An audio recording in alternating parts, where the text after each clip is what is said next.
ఈరోజు మన కాన్సెప్ట్ ఏంటంటే అటామిక్ స్ట్రక్చర్ అని ఫోటో ఎలక్ట్రిక్ ఎఫెక్ట్. ఆల్రెడీ మన లాస్ట్ వీడియోలోని black body radiation, Einstein's approach and discuss చేసాం కదా. మనం ఈ ప్లాంక్స్ క్వాంటం థియరీ కూడా డిస్కస్ చేసాం లాస్ట్ క్లాస్ వీడియోలోని. ఈ వీడియోలో అయితే మనం ఫోటో ఎలక్ట్రిక్ ఎఫెక్ట్ గురించి డిస్కస్ చేద్దాం. అసలు ఫోటో ఎలక్ట్రిక్ ఎఫెక్ట్ అంటే ఏంటి? ఫస్ట్ డెఫినేషన్ ఏంటంటే, when sufficient energy light falls on metal surface, electrons eject out. This phenomenon is called as photoelectric effect. ఏంటంటే when sufficient energy light falls on metal surface, electrons eject out. This phenomenon is called as photoelectric effect. అంటే ఏదో ఒక metal surface తీసుకుంటే దీంట్లో electrons అనేవి ఉంటాయి కదా.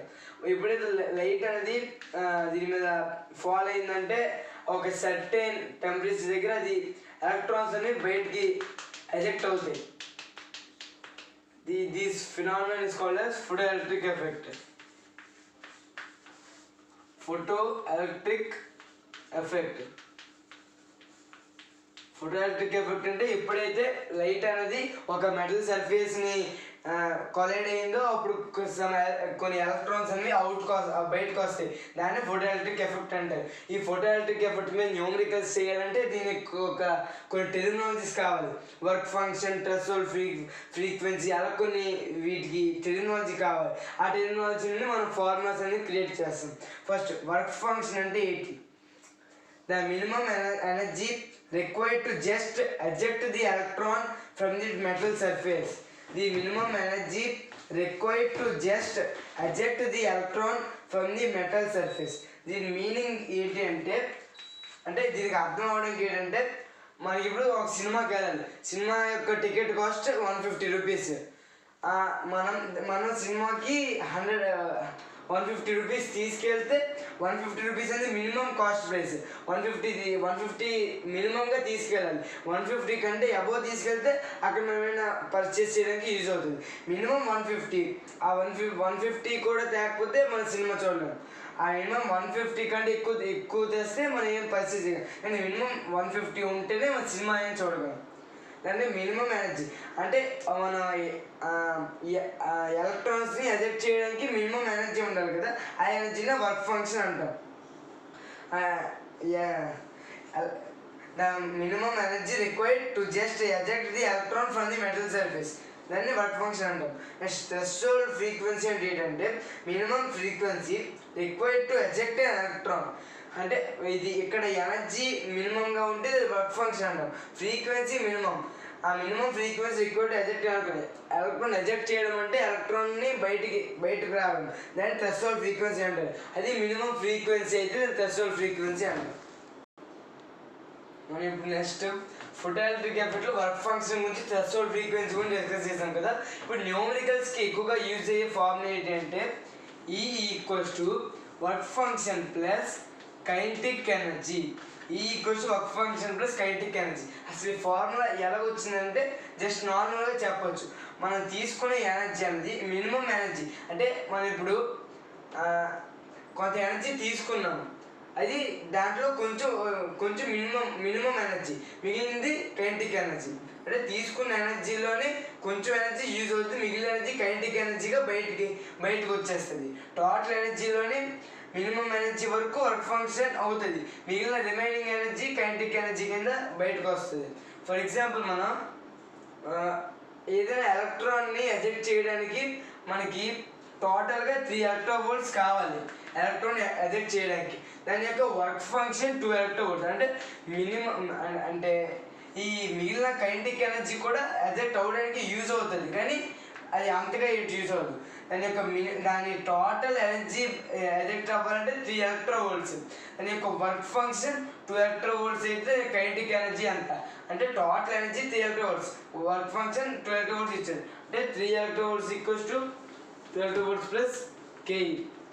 అంటే ఒక eV అనేది కైనెటిక్ ఎనర్జీగా బయటకు వెళ్తుంది. ఇది వర్క్ ఫంక్షన్. ఈ ఎనర్జీని మనం hc/λ అని కూడా రాసుకోవచ్చు కదా. hc/λ equals to hc/λ0 plus KE అని కూడా రాసుకోవచ్చు కదా. ఇది ఒక ఫార్ములా. నెక్స్ట్ ఇక్కడ ఈ నేమ్ నుంచి మనం హెచ్ మ్యూ కింద కూడా రాసుకోవచ్చు కదా, అంటే ఒక్క ఫార్ములా వస్తే ఈ రెండు ఫార్ములాస్ ఆటోమేటిక్గా వస్తాయి.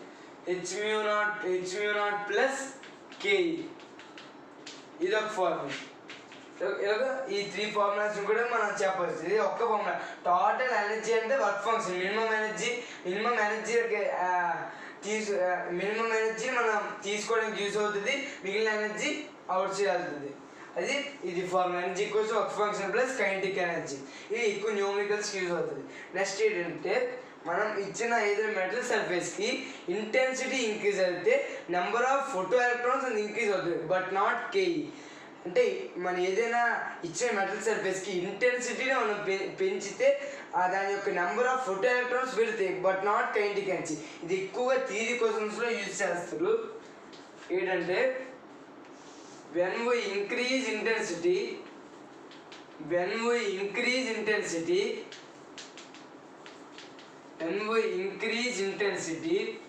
number of photoelectron increases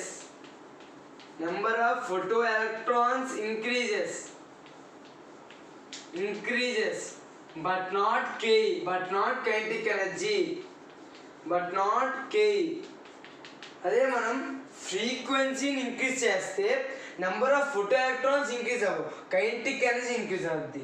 intensity increase అయితే number of photo electrons increases but not KE. Then frequency increases,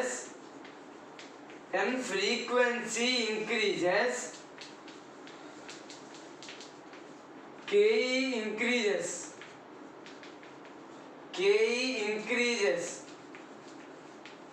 but not number of photoelectrons,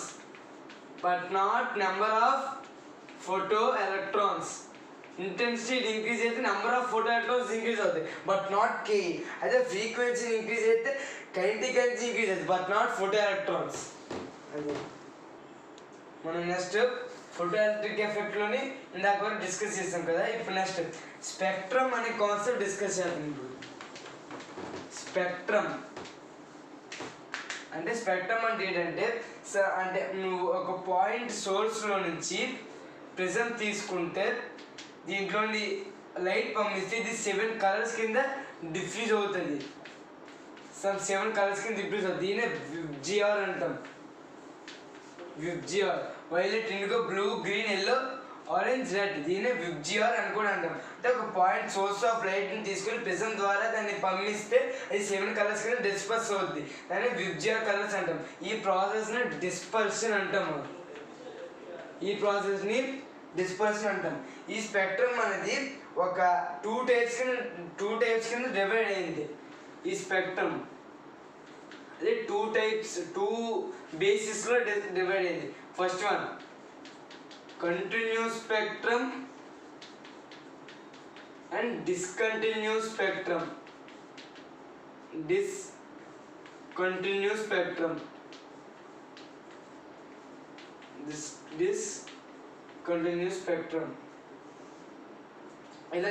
ఇది అంటే డివైడ్ అయింది. నెక్స్ట్ ఈ స్పెక్ట్రమ్ ఇంకొక 2 టైప్స్ కింద కూడా డివైడ్ అయింది. Absorption spectrum and emission spectrum అని. Absorption spectrum,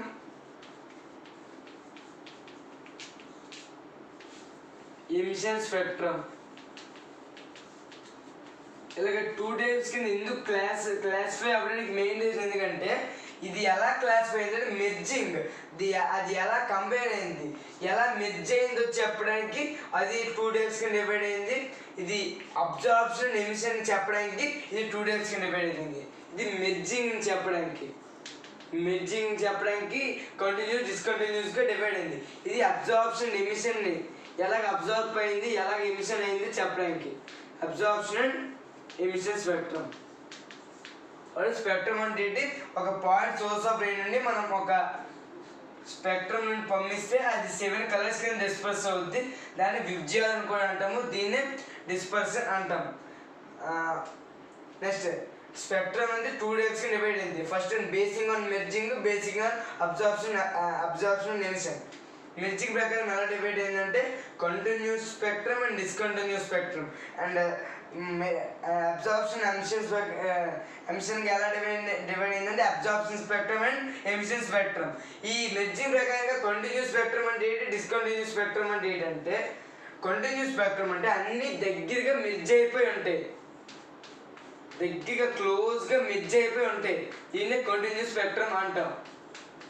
for example rainbow చూసినప్పుడు అవి చాలా కంటిన్యూస్గా చాలా దగ్గరగా క్లోజ్గా మెర్జ్ అయిపోయి ఉంటాయి కాబట్టి దాన్ని కంటిన్యూస్ స్పెక్ట్రమ్ అంటారు.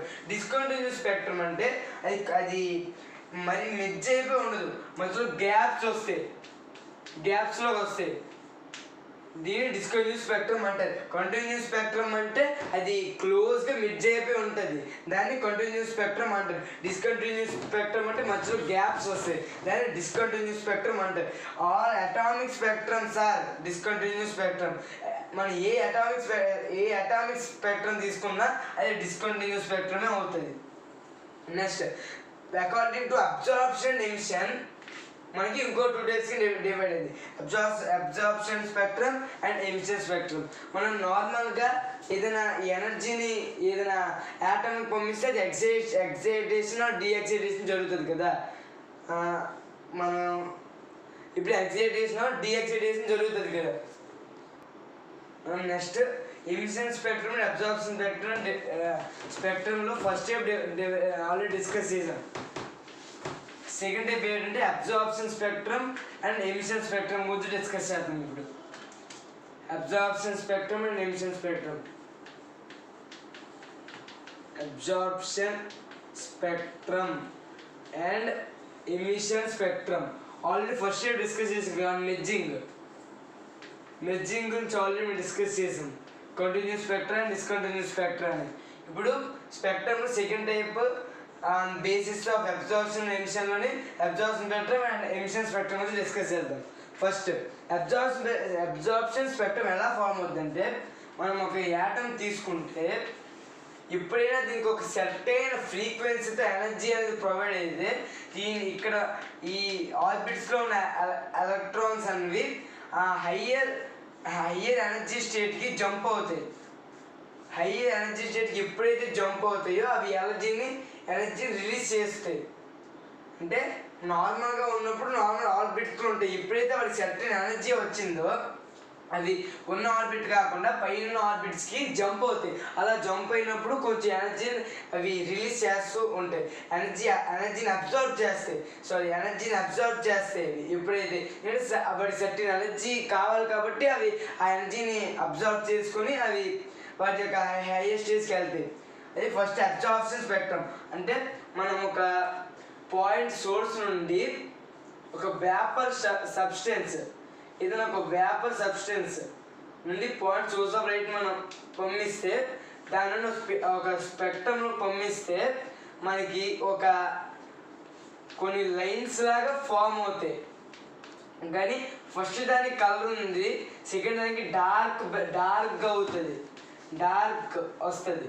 మన తోటం కలర్ నుండి అలాగ వస్తుంది. అంటే సేమ్ కంటిన్యూస్గా కాదు, మధ్యలో కలర్ నుండి కొన్నిటికి డార్క్గా అయిపోయి అలాగ వస్తుంది. అసలు ఏంటైందంటే ఇక్కడ పాయింట్ సోర్స్ని పంపిస్తే వేపర్ సబ్స్టెన్స్ ఎందుకు పంపించమంటే, వేపర్ దాంట్లోని యాటమ్స్ ఉంటాయి, యాటమ్స్కి ఎలక్ట్రాన్స్ ఉంటాయి. మనం ఎప్పుడైతే పాయింట్ సోర్స్ అని ఎనర్జీని పంపించామంటే సేమ్ ఇక్కడ అయిన కాన్సెప్టే. ఆ ఎనర్జీలో నుంచి ఆ ఎనర్జీ తీసుకుని హైయర్ స్టేట్కి జంప్ అవుతాయి. జంప్ అయిన తర్వాత వాటికి ఎనర్జీ అబ్జర్వ్ అవ్వాలి, ఎందుకంటే వాళ్ళకంటూ ఒక హైయర్ స్టేట్కి వెళ్ళాలంటే వాళ్ళకి కొంచెం ఎనర్జీ కావాలి. ఆ ఎనర్జీని తీసుకొని హైయర్ స్టేట్కి జంప్ అయిపోతాయి. ఆ జంప్ అయిపోయిన తర్వాత మనం ఆ వచ్చిన రేని స్పెక్ట్రమ్ తీసుకుంటే అది సమ్ ఎనర్జీని అబ్జర్వ్ చేసుకుంటుంది కదా, కాబట్టి అది కొంచెం లైట్ని చూపిస్తుంది.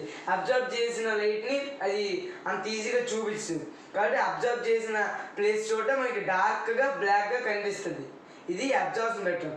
ఎమిషన్ స్పెక్ట్రమ్ అంటే మనం ఇదే సేమ్ యాటము ఎలాగైతే అబ్జర్వ్ అయిందో చూడండి, ఒక పాయింట్ ఇక్కడ every atom tends to stable in lower state. అది లోవర్ స్టేట్లో ఉన్నప్పుడే ఏ యాటమ్ అయినా స్టేబుల్గా ఉంటుంది.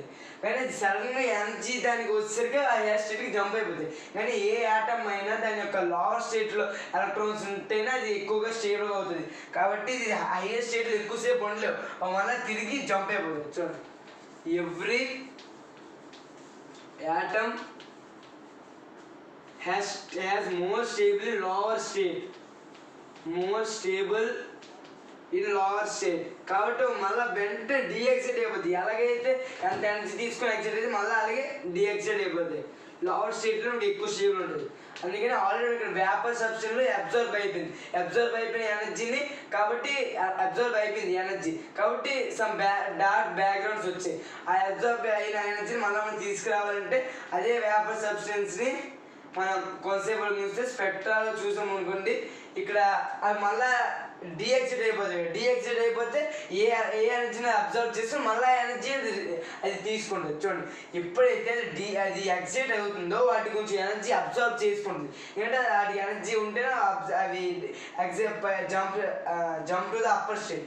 అదే ఎనర్జీని మళ్ళీ అవి యాటమ్స్కి మోర్ స్టెబిలిటీ ఉండాలంటే లోవర్ స్టేట్కి వచ్చారు, కాబట్టి వెంటనే మళ్ళీ లోవర్ స్టేట్కి వచ్చేసి అంటే అది ఎంత ఎనర్జీ అబ్జర్వ్ చేసుకుంటే మళ్ళీ అంతే ఎనర్జీ అది రివర్స్గా తిరిగి ఇచ్చేస్తుంది. కాబట్టి ఈ వేపర్ సబ్స్టెన్స్ కూడా ఈ ఎనర్జీ అనేది ఫార్మ్ అవుద్ది. ఫార్మ్ అయ్యి మళ్ళీ దాని స్పెక్ట్రమ్ చూస్తే మళ్ళీ మనకి కలర్ లైన్స్ వస్తాయి విత్ డార్క్ బ్యాక్గ్రౌండ్తో మనకు ఫార్మ్ అవుతాయి. బ్యాక్గ్రౌండ్ ఇది అబ్జార్ప్షన్ ఎమిషన్ స్పెక్ట్రమ్. కానీ ఇంకా ఈ ఎమిషన్ స్పెక్ట్రమ్ అనేది కూడా ఇంకా 2 టైప్స్లో క్లాసిఫై అయింది. అదే line spectrum and band spectrum. ఈ ఎమిషన్ స్పెక్ట్రమ్ అలా లైన్ స్పెక్ట్రమ్ అంటే అది యాటమ్స్కి యూజ్ అవుతుంది, బ్యాండ్ స్పెక్ట్రమ్ అంటే మాలిక్యూల్స్కి. లైన్ స్పెక్ట్రమ్కి ఎక్కువగా ఇనర్ట్ గ్యాసెస్ యాటమ్స్కి అది యూజ్ అవుతుంది, కాబట్టి దాన్ని అటామిక్ స్పెక్ట్రమ్ అంటాం. లైన్ స్పెక్ట్రమ్ ఇది already emission spectrum 2 types. Emission spectrum is 2 types, line spectrum and band spectrum. It's for the atoms and inert gases. It is for molecules.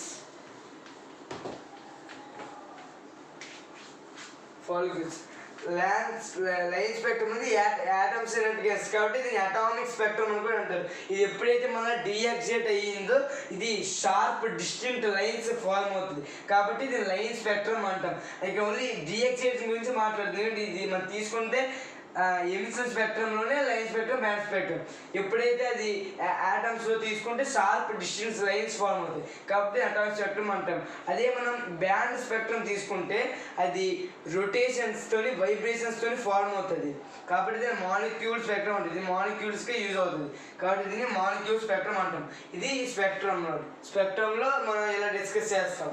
ఇది spectrum.